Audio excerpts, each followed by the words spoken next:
Imran Khan Adiala jail से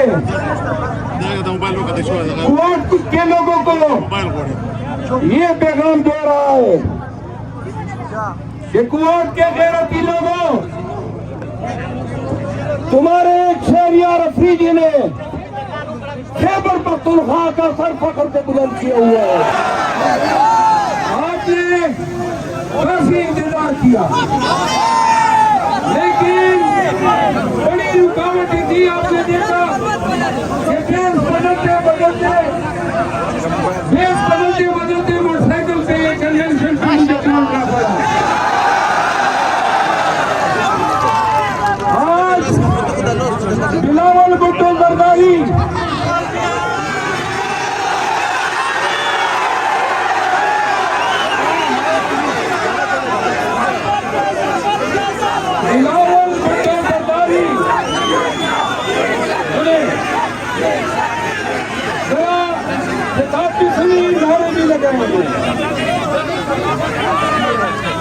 Bilawal Bhutto Zardari helicopter में आया, गैरिजन में उतरा, सरकारी प्रोटोकॉल दिया गया। शर्मों ने हमारी जगह पे पानी गिराया, पानी चढ़ाया, कीचड़ बनाया।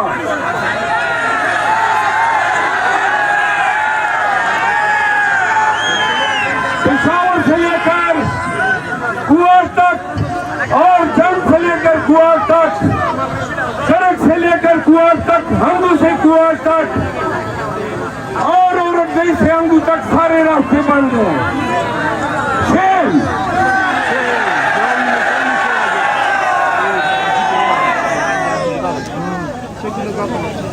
इसके बाद कल से और परसों से हमारे वर्कर की पकड़ दकड़ जारी है। इस मुल्क में खैबर पख्तूनख्वा में दो कवानीन, दो ज़ाब्ते